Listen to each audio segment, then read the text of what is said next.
Yeah. Assalamu alaikum wa rahmatullahi wa barakatuh. Can you hear me? Can you hear me well? Okay. No? Oh, come closer then. أعوذ بالله السميع العليم من الشيطان الرجيم بسم الله والحمد لله والصلاة والسلام على سيدنا رسول الله وعلى آله وصحبه ومن والاه وأشهد أن لا إله إلا الله وحده لا شريك له وأشهد أن محمدا عبده ورسوله صلى الله عليه وعلى آله وأصحابه أجمعين. اللهم لا سهل إلا ما جعلته سهلا وأنت إن شئت تجعل الحزن سهلا. اللهم إنا نعوذ بك من أن نشرك بك شيئا نعلمه ونستغفرك لما لا نعلمه ثم أما بعد. Our dua and our wish is to experience another Ramadan, and here is Ramadan coming, and we hope and pray to Allah subhanahu wa ta'ala to allow us to worship Him one more time. We need the place here for our sisters. If you can please put the chairs there. Jazakallah khair. We have plenty of space here, and let's keep this place for our sisters, inshallah. It's better, by the way, to come closer. It's a sunnah to come closer. So,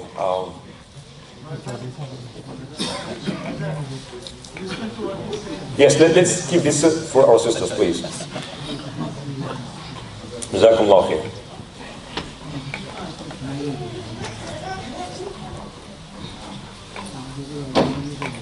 As we all know, fasting in the month of Ramadan is one of the 5 pillars of Islam. It's not just an obligation, it's one of the pillars of Islam. Not every obligation is a pillar, but every pillar is an obligation. Right? And some ibadat we perform with our body that requires physical performance, like salah and siyam. And some other ibadat require financial effort, like zakah and sadaqah. And some ibadat includes all of this, like umrah and hajj. When we do hajj, we spend money and we also do some physical efforts. Fasting in the month of Ramadan is not doing something. We are not doing something, which is that we abstain from doing something, which is also could be a positive act. So the definition of fasting from technical or legal perspective is that abstaining from eating, drinking, and sexual activities during the daytime. That is the definition of fasting. Because fasting in Arabic or in any language can abstain from anything, but fasting in the month of Ramadan is this: from Fajr until Maghrib, we abstain from eating anything or drinking anything or having any sexual activities. And to be more specific, sexual intercourse. That's called al-jima'. Anything less than this depends. It's not haram, but if you know that can lead to full sexual relationship, then it's better to stay away from it. Right? Allah subhanahu wa ta'ala says in Hadith al-Sahih, كل عمل ابن آدم له إلا الصوم فإنه لي وأنا أجزي به. Every act of good deeds that the son of Adam does is for him, except fasting. It is for me, that I am the one who will reward for it. We know when we do good deeds, we get a reward of 10 good deeds. So you do one thing, you get 10 in return. But in fasting, that's not the case. Allah subhanahu wa ta'ala, it is made for me and I am the one who will reward for it. We don't know how much exactly. It is left as a surprise.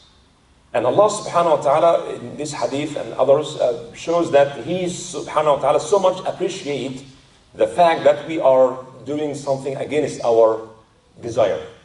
Allah knows that we desire to eat and drink and to have intimate relationship with our spouses, but when we stop ourselves for His sake, then Allah subhanahu wa ta'ala says in another hadith, He abstained from food for me and from drink for me, and He leaves His desire for me and His spouse for me.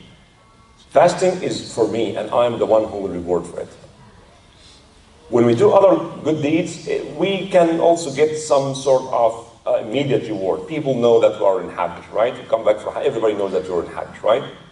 But for fasting is only for Allah subhanahu wa ta'ala, because nobody can tell whether you're fasting or not. إِلَّا الصَّوْمَ فَإِنَّهُ لِي وَأَنَا أَجْزِي بِهِ. Great reward. Allah subhanahu wa ta'ala knows it's difficult, and Allah subhanahu wa ta'ala knows that we are doing something against our desires for Allah. Generally speaking, if you give or do something for Allah subhanahu wa ta'ala, Allah will give you something back in return. You give the money you like so much for the sake of Allah, Allah will give you back. Right? You give up something you like for Allah, Allah will give it back to you, inshallah. So, the reward of fasting, we don't know exactly, but Allah left it as a surprise. In the other hadith, Rasulullah sallallahu alaihi wasallam said, the fasting person will experience two joys. The joy when he experienced when he breaks his fasting, and the other joy when he meets Allah subhanahu wa ta'ala, and he'll be so joyful when he sees the great reward of fasting. Of course, Allah subhanahu wa ta'ala made fasting one of the pillars of Islam for a reason. There are always reasons why Allah prohibits something or makes something obligatory. They call it hikmah, or al-maqasid, the objective of Sharia. What are the objectives? What are the reasons why Allah subhanahu wa ta'ala make fasting one of the pillars of Islam? Obviously, Allah subhanahu wa ta'ala mentioned this in Al-Quran when He said, لَعَلَّكُمْ تَتَّقُونَ. But the taqwa is a very comprehensive meaning. It's not just one thing. You cannot simply define it. But, of course, obviously, this includes, taqwa also includes that we purify ourselves. We can control our desires. This is the value of Sharia. Sharia comes to tell, if there's no Sharia, people automatically will eat and drink at all times. But Sharia comes to tell us that there are limits. That's a hudud. Allah subhanahu wa ta'ala said, when you desire something, this does not mean that you have to get it at all times, at all places, in any ways. No. Allah knows that we desire the opposite sex. Allah knows that we desire money. Allah knows that we desire having children. Allah knows we desire all the position and power and so on. But this desire must be controlled. Otherwise, all these crimes we see, prisons are full of people because they did not control their desire. They desire to be wealthy and they go and rob a bank and they get caught. Right? Everybody wants to be wealthy, but there are ways to do this. Right? So that's one of the objectives of fasting. It's good for our health, as many scientists and research show that fasting is very good for your body, but it's also good for your spirit. That's something that we need to really think about in Ramadan, keeping the balance between the need of the body and the need of the spirit. Fasting is a form of jihad. Jihad includes sabr and sacrifice, and that's exactly what we do. It is empowering our will to be strong, to be tough, to be in control, to be patient, to wait for the right time to fulfill your desire. So, and as we all know, the major jihad in Islam is the jihad we do against our own selves. The minor jihad is the fighting, and people always confuse these two things. Not every fighting is jihad, but not necessarily every jihad is fighting. It could be jihad against your own self, jihad to achieve something good. Obviously, the sexual desire is one of the strongest desires that people find difficult to control, and especially in the materialistic society in which we live. So Allah subhanahu wa ta'ala wants us to be able to say no, even against halal things. It's made haram in Ramadan. And this is very interesting to see the dynamic between changing from halal to haram and haram to halal in Ramadan. This idea of halal and haram, which we call hudud, right? So the day before Ramadan, you can eat and drink. The next day is haram to eat or drink during the daytime. The day of Eid is haram to fast, right? So what is halal becomes haram, what is, haram becomes halal again. So that's why we have to observe what Allah wants from us. But back to this desire that we know it's kind of difficult to control. And the fasting during the month of Ramadan, it's not easy. It's not easy, especially for those who are married and their spouses are there, but no, you have to wait. You have to wait for the right time. And this concept, we actually think about the entire dunya. The entire dunya is full of things we desire, but we know we cannot get.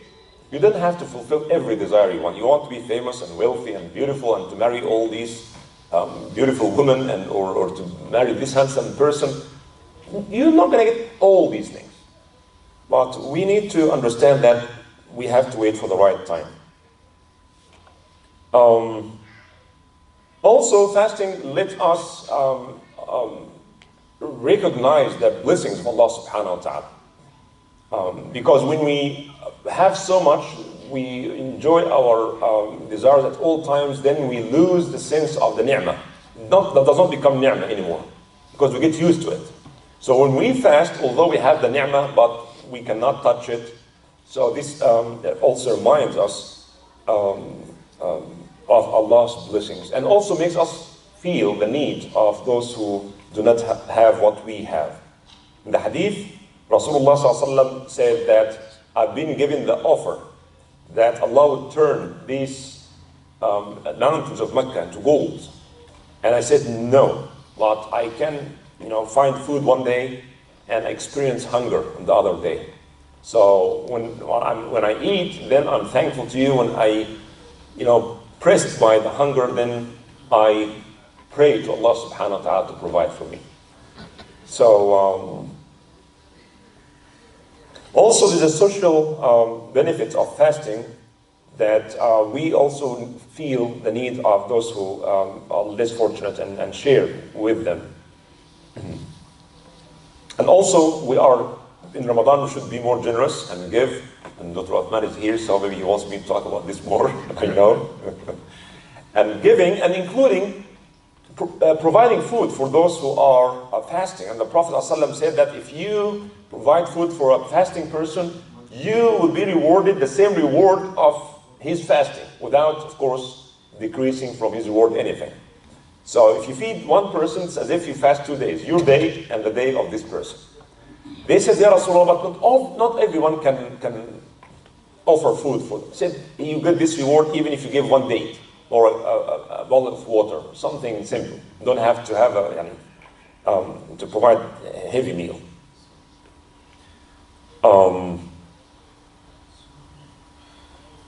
In the hadith, Man sama Ramadan, hadith sahih, Man sama Ramadan imanan wa ihtisaban. If you fast the month of Ramadan out of iman, out of belief in Allah subhanahu wa ta'ala, ihtisaban means that you expect the reward only from Allah subhanahu wa ta'ala. Right? We give up something, but we expect something in return. Like Imam Aly Lela said that everybody loves himself more than anything else. Even when we do something, we are not expecting in return from people, we expect something from Allah, right? So we always do this for a selfish reason. But you have to do this imanan, out of belief, and ihtisaban. Ihtisaban means that you expect the reward only from Allah subhanahu wa ta'ala. You are sincere in doing this. And it's important to say that because sometimes we do things because it is socially correct. We do things because everybody is doing it. That's good, that we are putting ourselves in a good community, but we should not fast or come for Taraweeh or come for Eid Salah simply because this is what everybody else is doing. I know some people who are not, Jewish, but they go to every Jewish holiday because this is where they find all their cousins and friends and relatives and in-laws. Everybody is there, so it's like a party. But Ramadan for us is not like a party. We do this imanan wa ihtisaban, right? I'm not going to talk about how do we know Ramadan begins. Alhamdulillah, now most of the imams and the masajid, they fast based on calculation. I don't want to get into this. Calculation is good, it's accurate. We pray 5 times a day based on calculating the movement of the sun. So why can't we fast based on the calculation of the birth of the moon? It's important to know also the 2 stages through which Ramadan or fasting becomes obligatory. One is, by the way, first Ramadan was like 2 years after the Hijrah.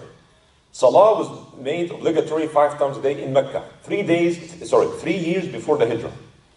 3 years before the Hijrah in Mecca. 5 years after, fasting Ramadan becomes obligatory.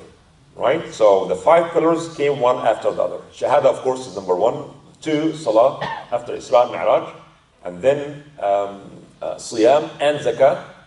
Right? And then Hajj. The first, in the beginning, fasting was optional. Allah said, you either fast or feed one person. Right? وعلى الذين يطيقونه فدية طعام مسكين فمن تصدق به وأن تصوموا خير لكم. So if you can feed someone, you don't have to fast. So you have the option to fast or to feed, right? The ayat that came after this came said شهر رمضان الذي أنزل فيه القرآن وهدى للناس وبينات من الهدى فمن شهد منكم الشهر فليصمه. So this option was taken away. خلاص, now you have to fast if you are able to, but if you cannot, you can still give the fidya, which we'll be talking about. Even the second stage was also divided into two stages. The first stage was kind of difficult, and it seems to me that as if Allah wants to tell us that I could have made things more difficult for you, but I'm making it easy for you. In the beginning, everybody has to fast, but after Maghrib, you have to fast if you sleep or when Isha comes, whichever is closer. Right? So after Maghrib, when the Maghrib comes, if someone went to sleep, then khalas, he has to fast to the next Maghrib. It's almost 24 hours. Right? And this happened to some of the Sahaba. He was working all day. He's so tired. So he came before Maghrib and his wife was preparing food and he prayed Maghrib and he went to sleep, waiting for the food to come. What does this mean? It means that, khalas, man, you are fasting. You have to wait for next Maghrib. And the man did. And next day after Dhuhr, he was khalas, he collapsed almost, he fainted. And also some of the Sahaba, and this is mentioned in the Quran by the way, they slept and then they woke up and then they have a relationship with their wives. And their wives said, but you slept. I said, no, I did not sleep. No, you did. No, I did not. So Allah said, عَلِمَ اللَّهُ أَنَّكُمْ كُنْتُمْ تَخْتَانُونَ أَنفُسَكُمْ. Allah knows that you're deceiving yourself. You're lying to yourself. Right? So now, أَتِمُّ الصِّيَامَ إِلَى اللَّيْلِ. كُلُوا وَاشْرَبُوا حَتَّى يَتَبَيَّنَ لَكُمُ الْخَيْطُ الْأَبْيَضُ مِنَ الْخَيْطِ. Eat and drink until Fajr comes. Right? Imagine if this was the case now. Yeah, we have only almost 1 hour. Maghrib, because between Maghrib and Isha is almost an hour and a half. That's it. And then you have to fast the next Maghrib. And then that's why Allah said, يُرِيدُ اللَّهُ بِكُمُ الْيُسْرَ وَلَا يُرِيدُ بِكُمْ الْعُسْرَ. If Allah said you fast only 1 hour, eat only for an hour, khalas, that's it. Eat for an hour. So Allah said. But here Allah shows us that you have plenty of time. This happens actually to our brothers and sisters in Norway and Stockholm. I met many of them. I've been there in the summer. It does not get totally dark like now. You can read a book between Isha and Fajr. And the time between Isha and Fajr is almost 2.5, 3 hours. The day is so long. The opposite is in the summer, in the winter. The day is super short. Fajr is like at 9 a.m. and Maghrib is 2:30, something like this. Very short. But I asked them, how do you fast in the summer? I said, we fast 22 hours. I have only 2 hours. Pray Maghrib, eat, pray Isha, and then pray Isha and Tarawih, and then Sahur. That's it. Everything done quickly. But man, how do you? I said, we do it. We got used to it, he said.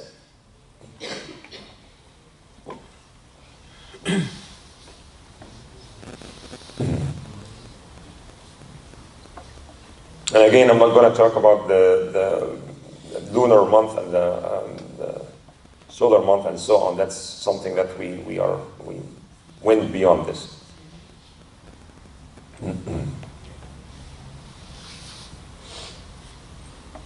Fasting is obligatory upon those who are, of course, Muslims. Baligh means that the youth, when they attain the age of puberty, when they see this with dreams and so on, this is a sign now they have to do everything, like fasting and praying and all these things. They become mature now. And for girls with the first menstruation, this is a sign that now they are fully responsible for all ibadat, like adults.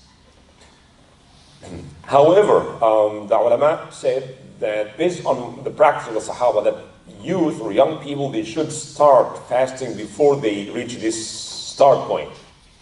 And in the hadith, as we all know, that for salah, muruhum lis-salah, wa hum abna'u sab'a. When they reach the age of 7, then order them to pray on time.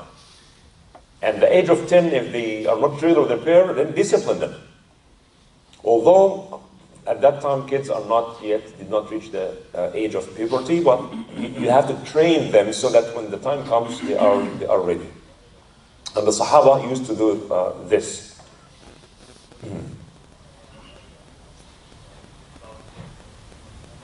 Of course, fasting also obligatory upon those who are sane. Those who are insane or those who are in coma. What if someone went in coma for 3 days? It happens. Sometimes less, sometimes even longer. Sometimes people stay for weeks in coma. Again, some ulama said that they have to make up the days they missed, and others said no, because they were not alive at that time. So there's no obligation for them. But I believe the first opinion is stronger, that when they wake up, then they should make these days up again. Being sick or traveling. Allah clearly said that if you are traveling, if you are sick. What kind of traveling? What kind of sickness? The ulama said the sign or the definition of the illness that makes you eligible not to fast is that illness that if you fast, the illness will get worse or the healing will be delayed. In this case, you don't have to fast, you can make it up later on. Some ulama, or called zahiri, or literalists, they said any kind of pain, even a little bit of pain, you are considered sick, then you can, you know. But of course, this is not the spirit of what Allah said. If fasting will make your case worse or delay your healing, it's better not to fast. How can we determine this? Your doctor will determine it. And people always ask me this kind of question. I said, your mufti is your doctor, whether he's Muslim or not Muslim, if he's trustworthy. If they told you fasting will make things worse for you. And this happened, actually. I got a question a few weeks ago about this. Someone did fast, and his case became so much worse. Their doctor says that fasting is not good for your health. Right? So if Allah subhanahu wa ta'ala, the one who ordered us to fast when we're healthy, is the same one who told us don't fast if you're not healthy. So take it easy. Right? Similarly, traveling. What kind of traveling?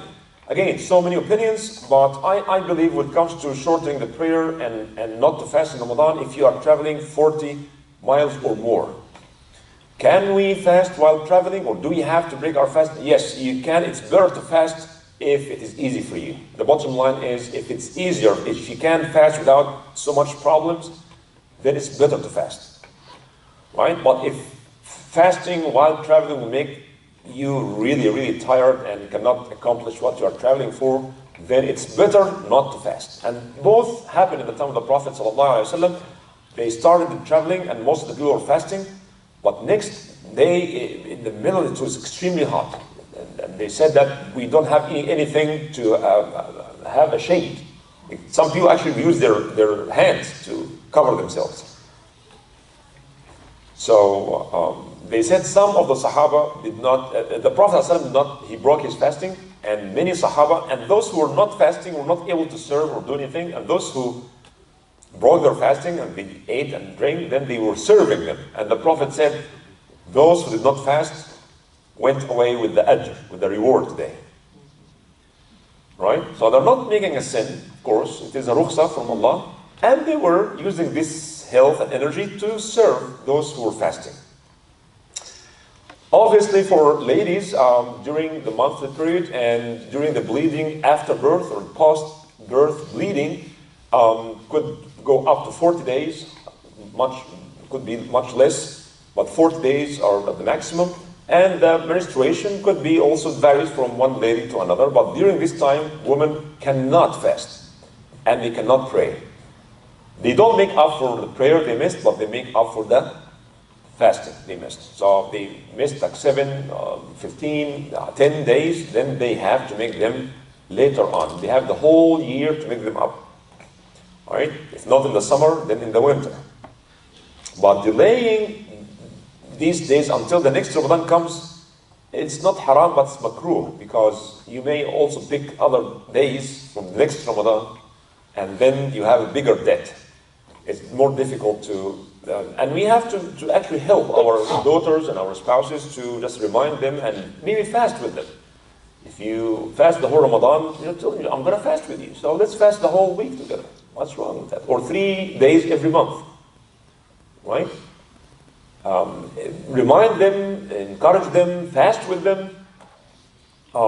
Especially our youth, because sometimes they find it very difficult to be the only one who's fasting in the family, right? So that's a good way to do that. How about taking medicine to delay the menstruation? It's not haram. There's nothing to say it's haram to take medication. Some ladies like to take medication to stop their menstruation during Ramadan, or when they do Hajj or Umrah, just to enjoy the ibadat and so on.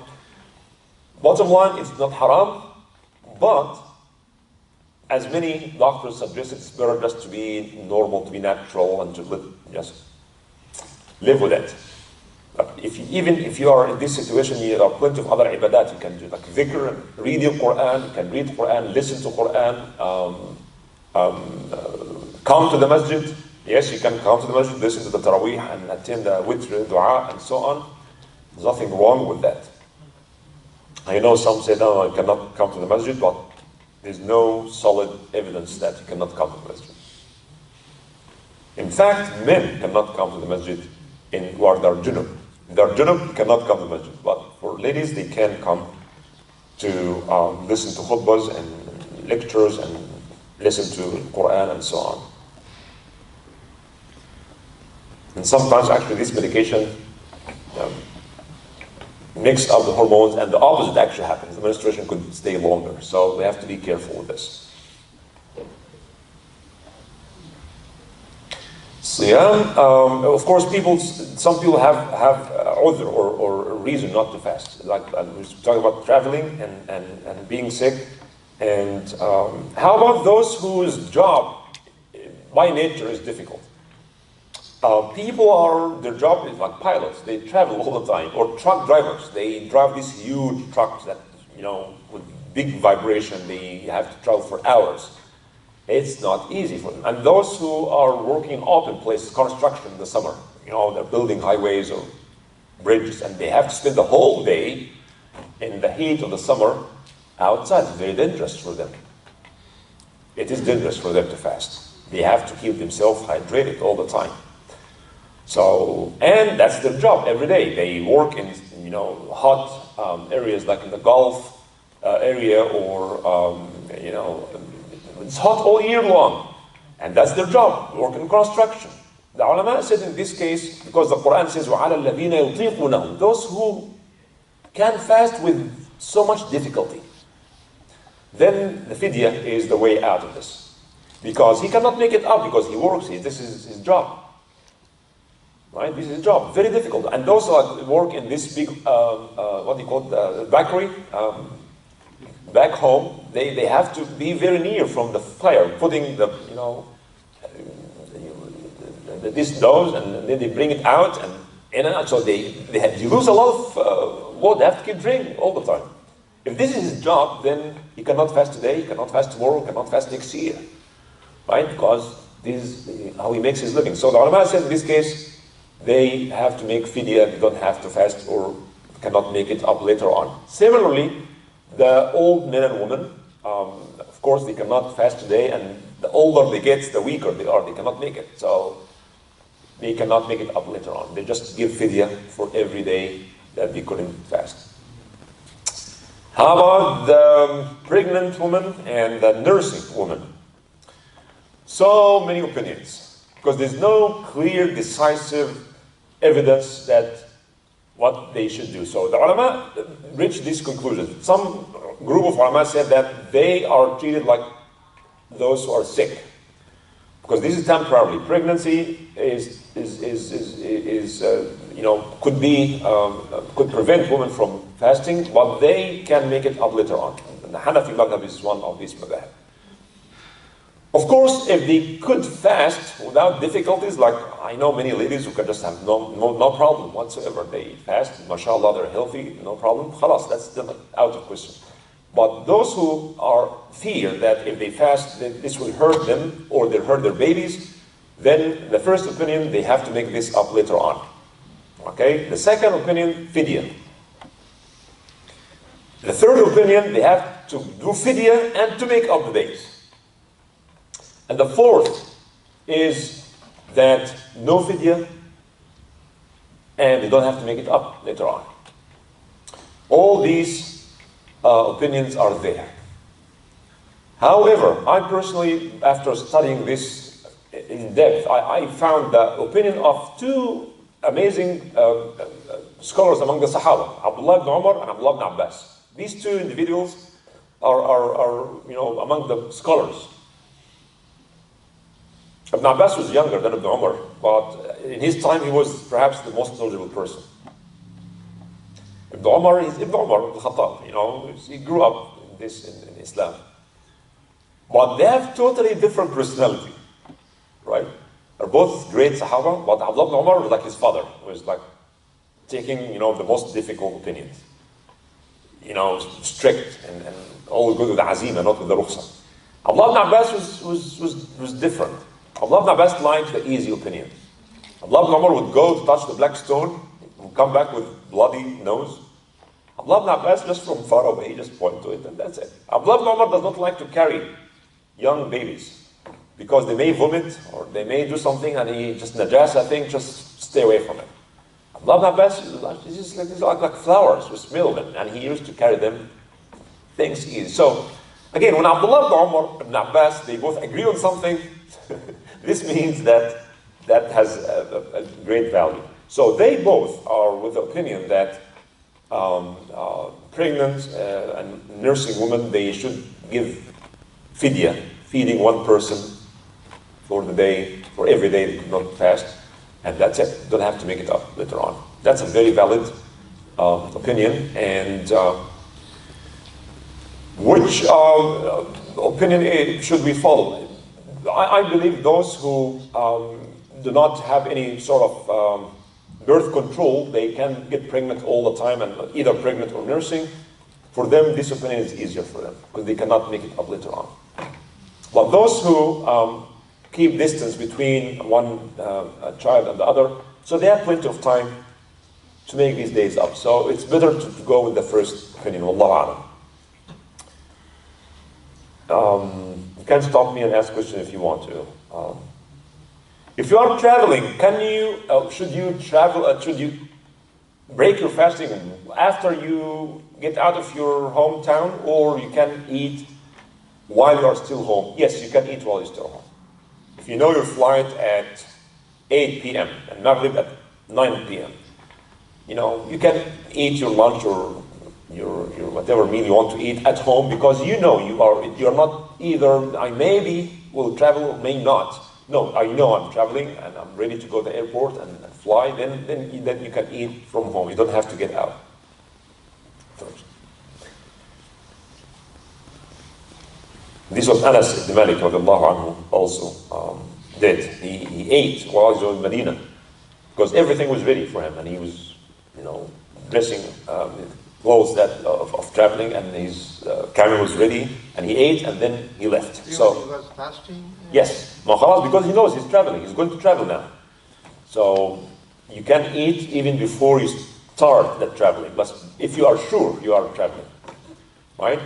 So that means you can break the fast, right? Yes, if you are traveling, you can break your fast. And especially for those who are traveling,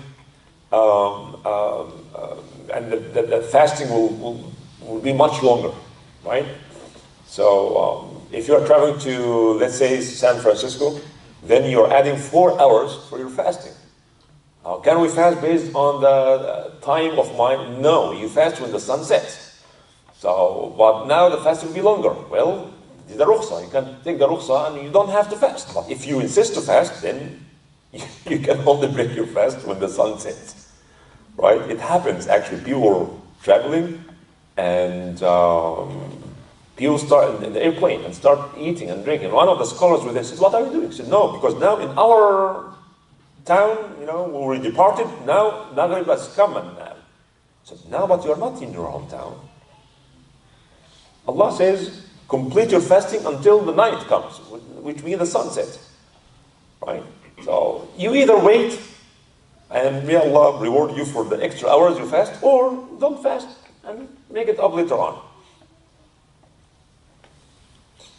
So in that case, the fidya and makeup will be both necessary? No fidya. No fidya, just make it up later on. Qada, called qada. Qada means make it up. So when you give the fidya only for one time, or you give fidya for morning and evening both? So just like we give the zakat al-fitr, $10. Okay, so you have to give $10 or you have to give $20 for? No, 10 per day. 10 per day. 10 per day, yeah, for the day, yeah. You could not fast. I like this opinion of Umar ibn Abdul Aziz when he was asked, is it better to fast while traveling or better not to fast? He said, أيسرهما أفضلهما. The right one is what makes your life easy. So if it's easier for you to fast, then fasting is better. If it's easier for you to not to fast, then don't fast. Allahu A'lam. Like when Allah says, Yes. so what does it mean? Even though there is a ruksa, but The وَأَنْ تَصُومُوا خَيْرٌ لَكُمْ, as I mentioned, was in the first stage when fasting was optional.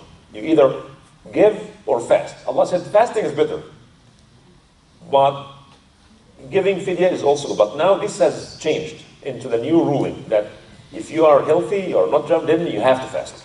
If you are traveling, then it depends on the situation. The better one is the one that makes your life easier. How about jihad? You're not traveling, Sahaba are in Medina, right? And the enemies come and fight you in Ramadan. You're not traveling, you're not sick, but you are fighting. If you are, the ulama said, if you are allowed to break your fasting while traveling, if you are fighting, that's more right, because this makes you stronger, because you are doing something more important. You are fighting to defend your community. So they said, according to many ulama, that in this case, not fasting is also allowed because you are doing something very serious and very important. And this actually brings us the question that someone asked last time in the youth session. How about those who have taken long exams? Students take important exams and so on. Can they? Well, there are some details here. The right or the immediate answer is no, because we know Ramadan is coming. We know that to eat sahur and take all our medicine and to sleep well and so on. And yes, there will be some difficulties. Like everybody experiences difficulties. Athletes, people who are professional players. We're talking about one of the 5 pillars of Islam. It's not something that we have to take lightly, right? So, however, I just reviewed this fatwa of the Egyptian Ifta, or Darul Ifta.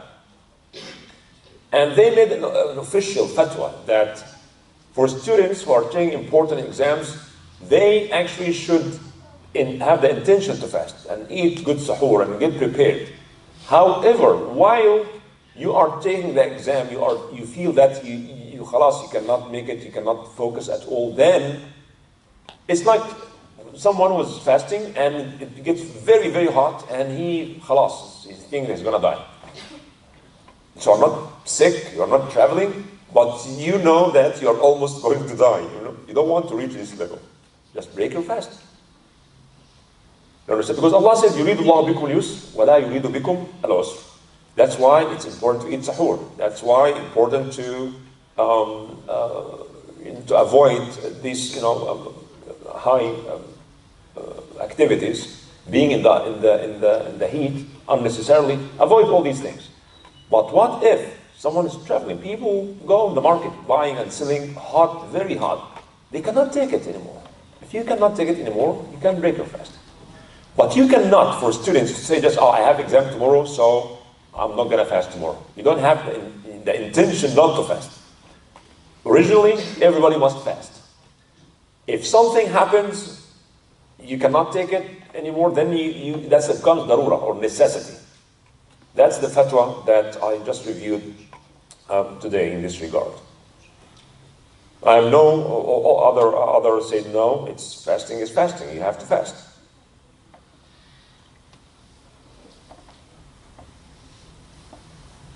Those who have chronic disease, there's no hope for them to be healthy again.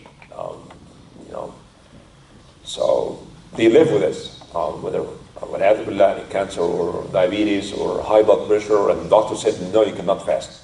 Khalas, they just feed one person per day because they cannot make it later on. This qada and this kaffara. Qada is to make up the days you missed, but kaffara is a very, very heavy punishment, if you will, or discipline. And that's only for those who have sexual intercourse during the day of Ramadan. And the kaffara is very heavy, so you don't want to get into this trouble. And similarly for those who make hajj instead of ihram. Okay, so, and what is the kaffara then? The kaffara is fasting 2 consecutive months, or 2 consecutive months. Could be 58, right? Because the month is 30 or 29. So, or freeing a slave, or fasting 2 months, or what's the third one? Feeding 60 people. All right? And this happened in the time of the Prophet ﷺ. When this man came to him, he said, Ya Rasulullah, halakt, I've been destroyed. What happened? What happened? He said, I did this. And the Prophet said, okay, free a slave. He said, I have no slaves. Fast 2 months. He said, I cannot do that. I could not control myself one day. How can I fast 2 months? I cannot do that. And the Prophet said, just feed 60 people. Ya Rasulullah, I have nothing to feed people. So the Prophet told him, just wait until some food comes, and then I will give it to you. So the man was waiting, and some Sahaba usually come bring gifts to the Prophet, or zakah, or... So food came, good amount of date, that can feed 60 people. And the Prophet ﷺ said, okay, take this date and feed 60 people, and that will be your kafar. He said, Ya Rasulullah, I didn't know anyone in Medina who was in more need to this than me and my family. And the Prophet laughed. He could see that his molar teeth. This is the max. He smiled. He said, go and feed your family. Islam is beautiful. Islam does not want us to be in trouble. But if someone can free a slave, then he can free a slave. If he can fast, then he must fast. If he cannot, then he can feed 60 people, then he has to feed 60 people. This is the only case in which people... How about those who eat and drink and break their fast without any excuse? Is there any kafara? No. The only thing they need to do is to make this day up later on. Would they get the same reward? No. Even if he fasts the whole year, he's not going to get the reward of fasting one single day of Ramadan. Rasulullah said that. So if someone had no excuse, just not fast, literally or technically, he has to make this day up later on and make tawbah, repent to Allah subhanahu wa ta'ala. But he will never get the same reward. Again, the ulama talked about those who got extremely hungry or thirsty. If you reach this extreme level of hunger or thirst, then because Allah said, don't kill yourself. Allah said that. Right? So we have to read the whole Quran. The Quran says fast, and he said, don't kill yourself. So you fast until you get closer of killing yourself. Okay, khalas.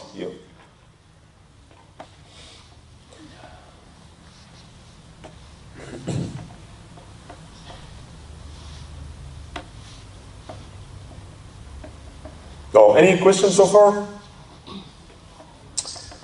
Obviously, Ramadan is a great opportunity to engage ourselves in various forms of ibadat and to avoid any haram things. That's the fasting, the complete fasting. There's a legal definition of fasting that I mentioned, abstaining from eating and drinking and sexual activities from Fajr to Maghrib. That's the definition. With the niyyah, by the way. I have to insist. With the niyyah. You have to have the niyyah. But what if someone kills someone in Ramadan? Someone steals in Ramadan? Someone who oppresses his own people, throw people unjustly in jail? Well, the fuqaha will say, well, based on the definition, he did abstain from all these things from Fajr to Maghrib with the niyyah, then his fasting is sahih, based on our criteria. But with Allah subhanahu wa ta'ala, Rasulullah warned us that even if you meet the legal definition of fasting, you may not meet the real meaning of fasting in the eyes of Allah subhanahu wa ta'ala. Because in the end of the day, it's Allah who gives reward or punishment, right? So you cannot just play games with Allah.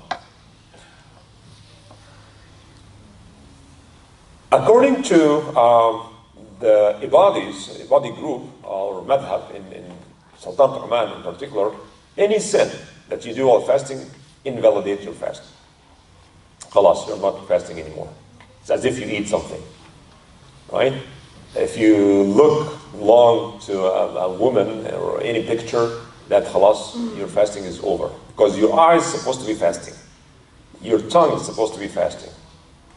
If we just can control our tongue in Ramadan, that will be a great favor to ourselves. Just think about this.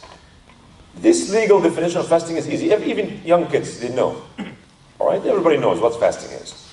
But the real fasting, that the higher level of fasting, is to fast from haram. Any form of haram. Especially our tongue. We can control our eyes to some extent because we are fasting. We don't have desires, or the desires go down.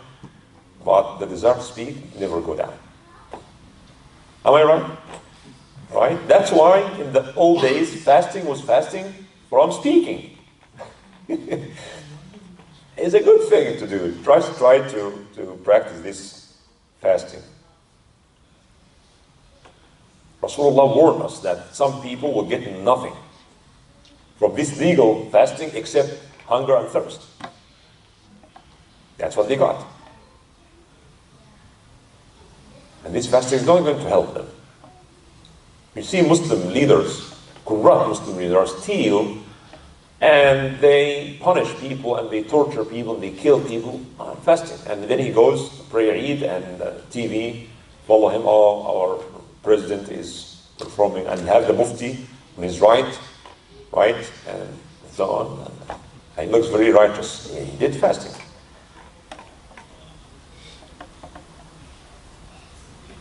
So we don't fast.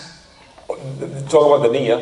The ulama also made a good point that we don't fast because you want to lose weight, because you want to quit smoking. It's not. These things will come, but this should not be the main reason why we fast. Imanan wa ihtisaban, to please Allah subhanahu wa ta'ala, and these things will come, will follow. But that's not the main reason why we fast.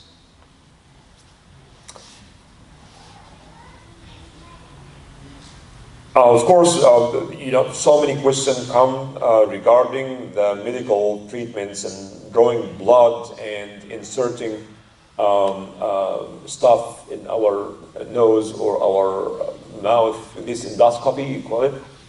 Endoscopy, which actually goes inside the body from the anus, or from the front, or from the nose. So there are so many things that goes in our body. And many people talk so much about that. And again, some make big fuss about this. Everything break your fasting. Even some ulama said that when you wash yourself in the bathroom, make sure that water does not get inside. I don't know what does this have to do with fasting. I don't really know. But this is in books of fiqh, that when you wash yourself, make sure water does not come inside. What if water came inside? I don't know.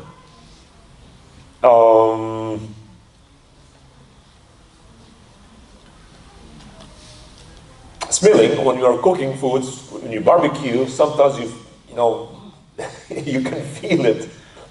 The eye drops and ear drops, and all these things does not break your fasting, drawing blood, unless it makes you so weak. All kind of shots that you need to take has nothing to do with fasting, because fasting is abstaining from food and drinking anything.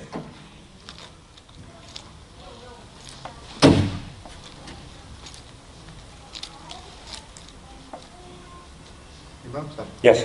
one time I was listening the talk, I didn't read about that one, that sometimes we men demand too much food in the month of Ramadan, and they wanted the sister, the wife, to prepare the good meal in proper way. She's allowed to taste that food? Yeah, they are allowed to taste the food, not to swallow the food. Right? Like we make wudu. What we do when we make wudu, we rinse our mouth, right? And we wash our nose. If by accident water just jump inside of your throat, that's unintentional, that's a mistake. But what we do after we make wudu, sometimes you feel, your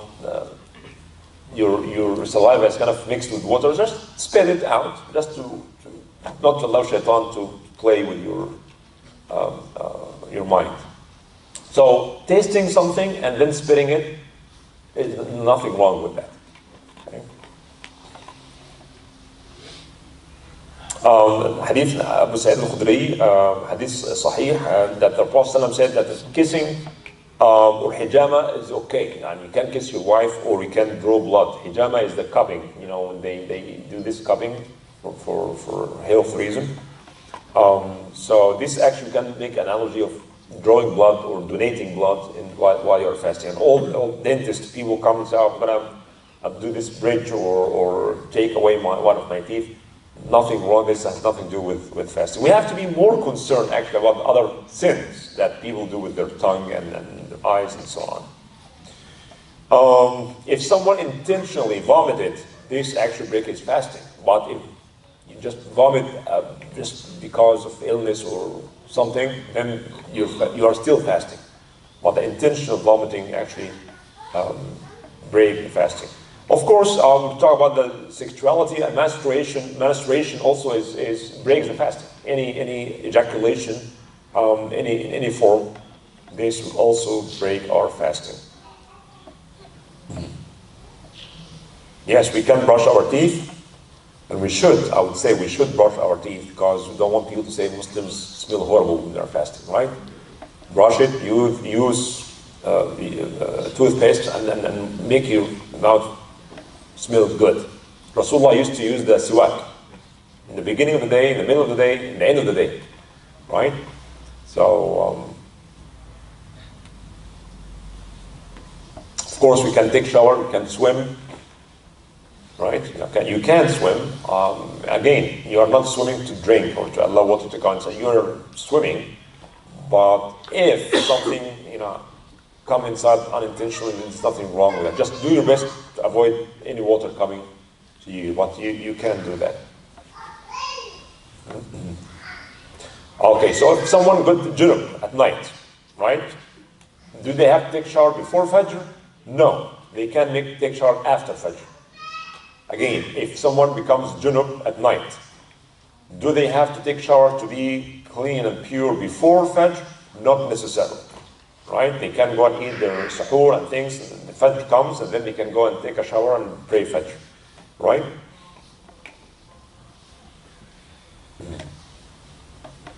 So much details, but again, I don't want to, bombard you with all these things. Do sins break the fasting? We talked about this. Yes and no.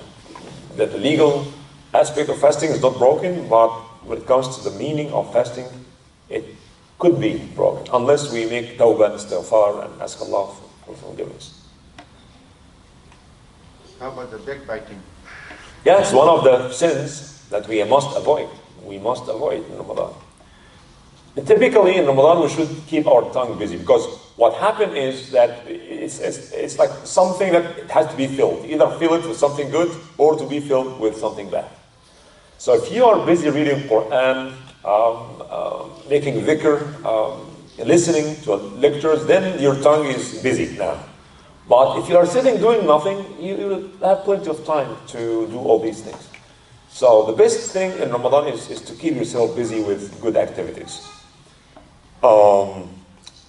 Suhoor is one of the things that we have to keep in mind, and especially for our kids who go to school.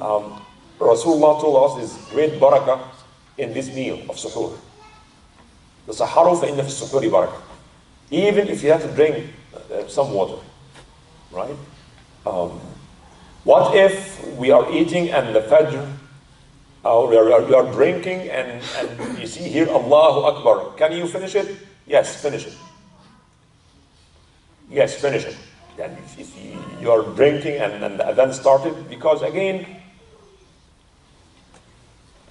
technically the mu'adhin used to go in the old days and keep watching until he see the light of Fajr, and then he calls it. And that's the job of the mu'adhin.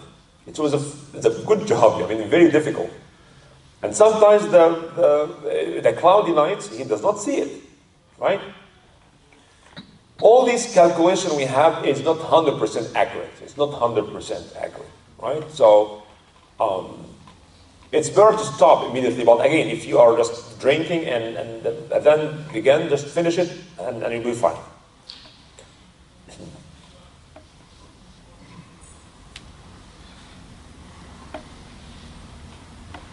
And of course, the Ramadan is the time of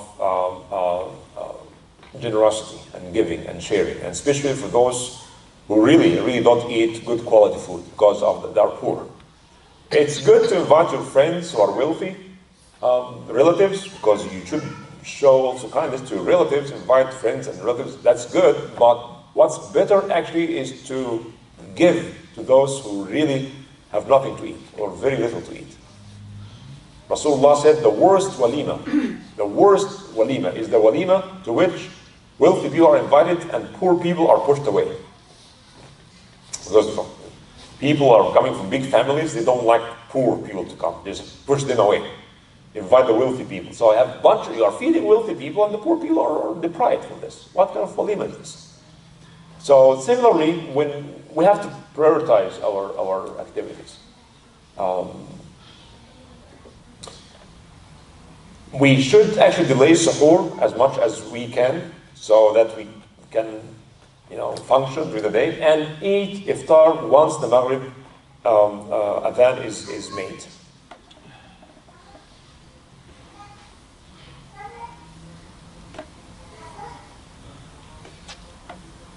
And of course, reading Quran. Ramadan is the month of Qiyam and the month of reading Quran.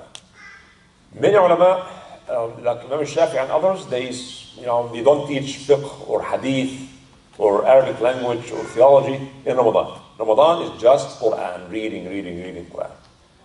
And reading the Quran gives you a lot of energy and barakah and nur and light. Subhanallah, sometimes we feel it, sometimes we don't feel it. But if you keep just giving, as they say that Quran will not give you part of it unless you give it all of you. Quran will not give some of it until you give Al-Quran all of your attention and effort. Try it. When you read Quran, make wudu and face the Qibla, brush your teeth, and then start reading. Even if you don't fully understand. Have this adab, when you read the Quran, have this adab with the Quran. Qiyam, of course, again, Qiyam could be done individually. You can pray at home if you know some Quran. It's better to pray in the community, right? Why is that? Because not everybody is Hafiz. Maybe your Qira'ah might not be right. And also in coming to the masjid, you see Muslim brothers and sisters, and you donate money, of course, and come to a fundraising dinner, right? So there are a lot of good reasons why we should come for Taraweeh. If you can come to the masjid, it's better to come. But what if someone just prayed Isha and he went home to pray, he knows Quran, that's nothing wrong with that. Taraweeh, or Qiyam Ramadan, originally was done individually in the time of the Prophet ﷺ, and he led Taraweeh 3 nights, as we know. He came and praying Qiyam, and people saw him praying, they prayed with him. And those who were not there, they heard about the Prophet leading Qiyam, so next day, more people came. The 3rd day, the masjid was full. So the Prophet did not come out. They were waiting for him, did not come out. I said, why didn't you come, Ya Rasulullah? He said, I'm afraid that people will think this kind of qiyam is a must. So I just want to make it clear, this is a nafil, or it's extra, voluntarily act of ibadah. And that was the case the whole life of the Prophet, the 7 more years. And the time of Abu Bakr, there was no jama'ah in Taraweeh. It was not done in jama'ah. However, they, few people, they know someone who's hafiz, lead us. Or families, they come together and they pray together. And Omar noticed that one day he came after Isha and he found like a bunch of people here praying with an imam and a lot of people praying with another imam. He said, it might be a good idea to bring all people behind one imam. And he appointed Ubay ibn Ka'ab was the most knowledgeable of Quran. And then he came next day and he found everybody praying behind Ubay. So that, like Jum'ah, right? And he said, what kind of good bid'ah this is? Again, the word bid'ah has a negative connotation, but the word bid'ah from Arabic language means a new thing. Could be a good new thing or bad new thing. But usually when we say bid'ah, we always think about bad innovation. But Omar liked it, and he said, what kind of good bid'ah this is? It's not the shari'i meaning of bid'ah, the linguistic meaning of bid'ah. In other words, that was common sense. Imagine if you come to IAGD and you see like 10 jama'ah and you can join in jama'ah. That's not right?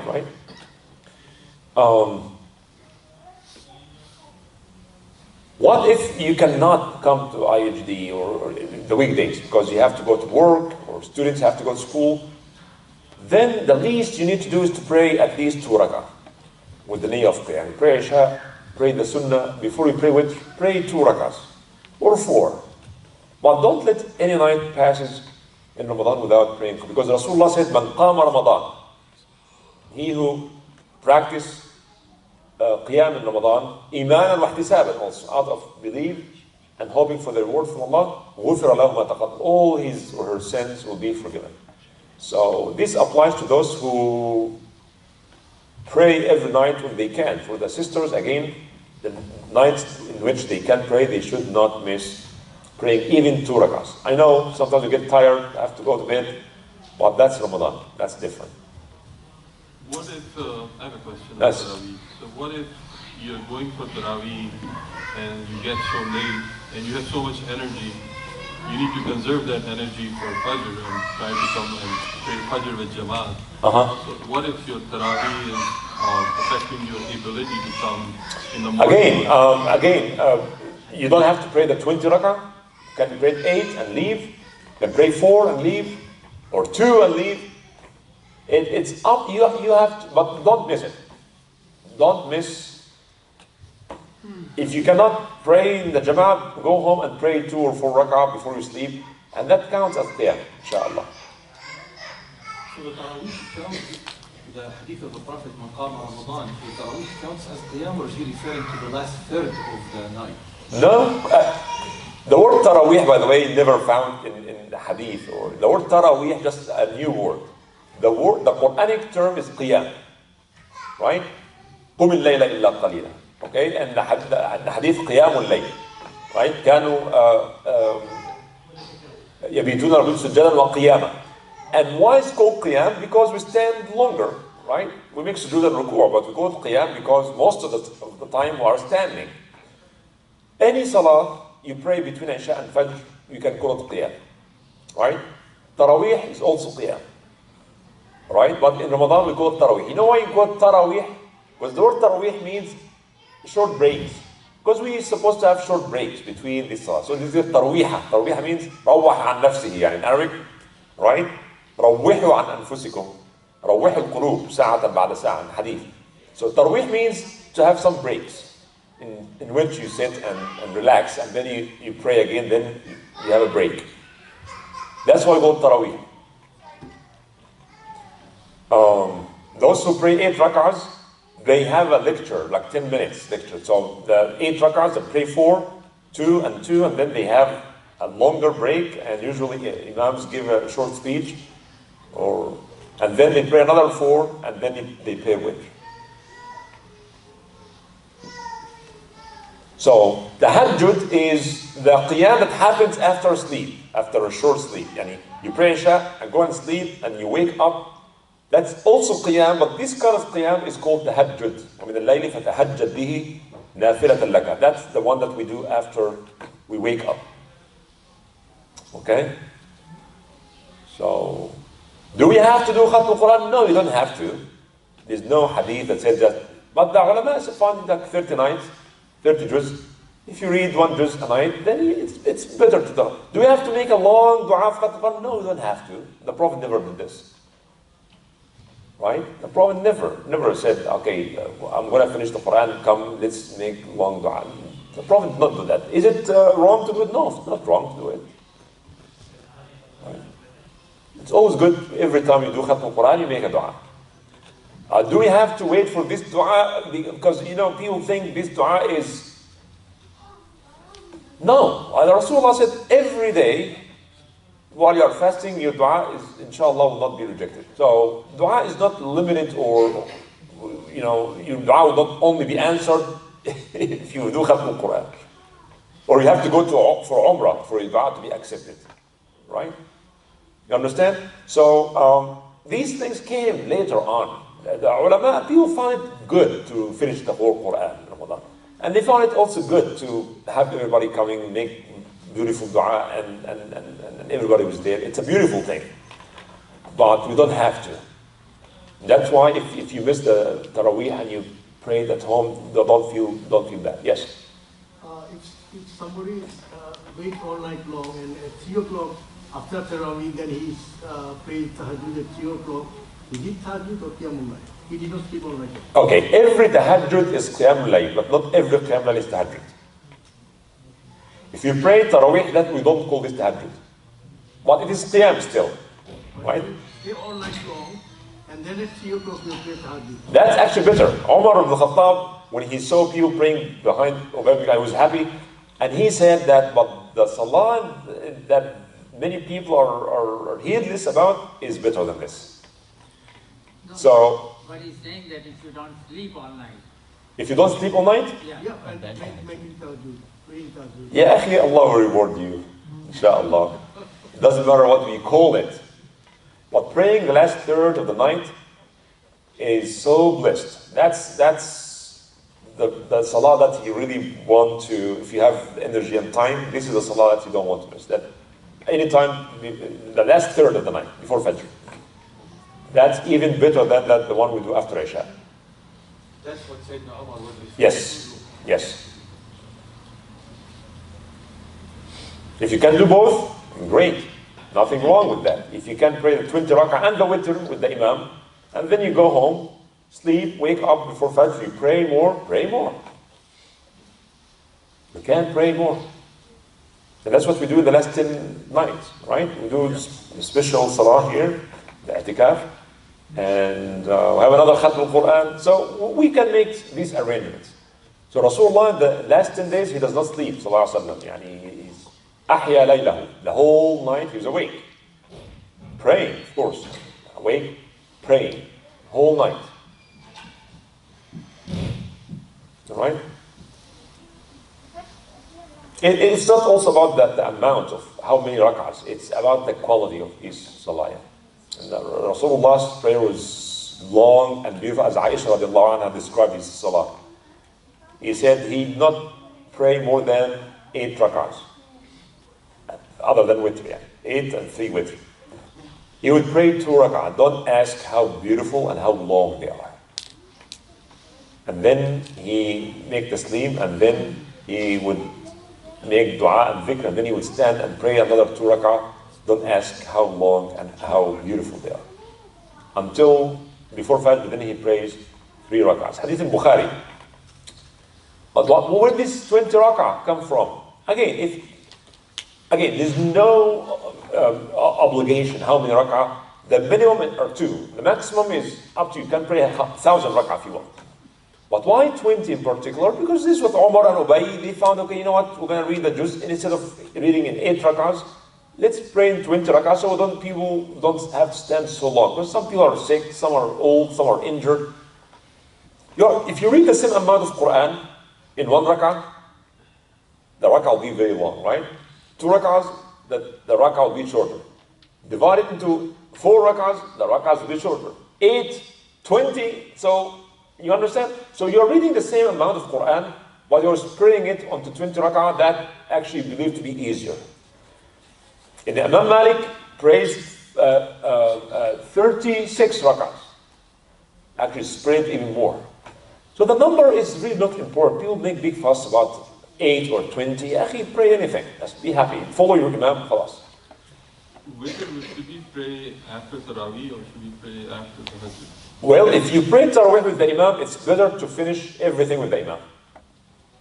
Okay? But if you are praying only 8 and you have to leave because you are busy or tired, then delay witr until before Fajr. Okay? So if you are with the Imam, then pray with the Imam. But in other days, other than Ramadan, when we pray witr in night after Isha, and when we pray Tahajjud, so that is not then the Sunnah of Rasulullah if we pray witr. No, because Rasulullah said to some Sahaba, like Abu Dharr, قال أوصاني خليل بثلاث, and then he said, أن أوتر قبل أن أنام, told me to pray with before I go to sleep. Although they wake up for so this is Sunnah and this is Sunnah, right? So make it easy. Yes. Can we pray witr in IAGD after 8? What is that? Can we pray witr after 8 rakats with Imam? Yes, of course. Again, if you are tired or busy, you have to go, then pray 8 and then take a corner, as many brothers do. They just take a corner there and they pray their witr and they leave. I think one thing is, I don't know, I think you've heard someone, that you are finish 8 rakat of Taraweeh and then you join the Imam for the next 2 rakat of Taraweeh, and then after second rakat, you stand up and do your witr. Can you do that? I don't understand. You pray 8? Right. So, Okay, and then you join the other 2 or next 2? right. And then, no, I don't know. Why doing that? Because one thing is, it was that Because you are going to end by yourself anyways. because I also heard about that if you're joining a late and Taraweeh is going on, you can join it and do For Isha. first. For Fard, yes, that's important. I know some Hanafi scholars, they say no, if you are praying Fard, you cannot pray behind someone who's praying Nafil. I don't know where they get this from. I don't know. Hadith is Sahih Muslim, Hadith Sahih. Jabir ibn Abdullah radiallahu anhu used to pray, Mu'adh ibn Jabal, But Jabir ibn Abdullah, the one who narrated the Hadith. So Jabir ibn Abdullah says that Mu'adh used to come and pray with the Prophet Isha. And then he would go, his people will wait for him, and he then will go and lead Isha prayer, because he's a Hafiz and knows Tajweed and things. And Jabir said, so for him, it's a nafil, because he already prayed Isha. And for them, it's a fard. So I don't know, it's very clear hadith, sahih. But anyways, so if you are coming late, you come for Isha, and Taraweeh started, then join.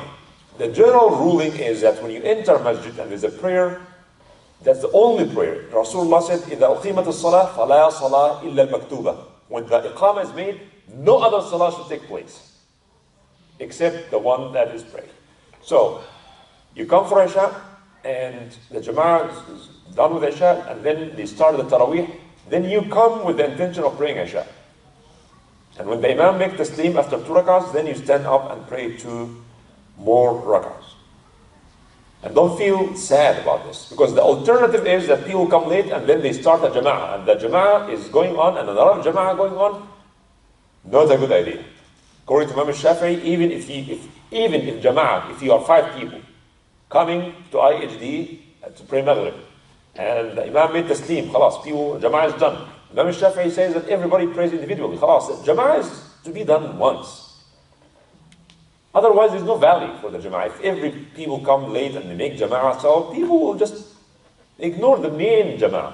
So, I'm not saying this is the only opinion there, but I just want to tell you that you cannot have 2 Jama'ahs in one place. Right? Allahu A'lam. Any comment or question before we end? Is this also hadith that Rasulullah said the only difference between our fast and Jews, the suhoor? Is this a hadith? The difference between? Our fasting and Jews fasting is the suhoor. I don't know about this. No. I'm not sure. Yes. When we travel, we don't fast only the day of the travel or the full length of the travel? What do you mean? Well, If you are traveling for a few days, yeah, for 3 days. yes, you are traveling. You are still traveling. I travel on the Yes, it's not only during the act of traveling. Okay, so unless you settled somewhere else, if you went to visit your cousin in another state and you are staying there for a week, there is no reason for you not to fast. But Salah is different. Salah, the ulama said, some ulama said 4 days only, others said more than this, others said as long as you don't know when you are going back, you can do the Salah, short Salah. But for fasting, again, if you are visiting someone or staying with your family or friends somewhere else, and then you should fast. Wallahu a'lam. Yes. You just said that there should be only one Jum'ah, but in IAGD we have two Jum'ah. No, Jama'ah, not Jum'ah. Two Jama'ah. But by the way, that's a good, do you know that in Hanafi madhab, strictly, all Hanafi scholars should never have second Jum'ah, sorry. Only one Jum'ah. But sometimes we are flexible and easy, and sometimes we are strict for no reason. Yeah, if you are really Hanafis, cancel the second Jum'ah.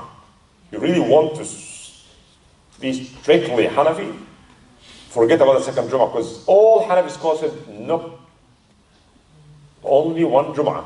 There's no reason to have two Jum'ahs. Don't ask me this question. If you are Hanafi, can we switch to ayah?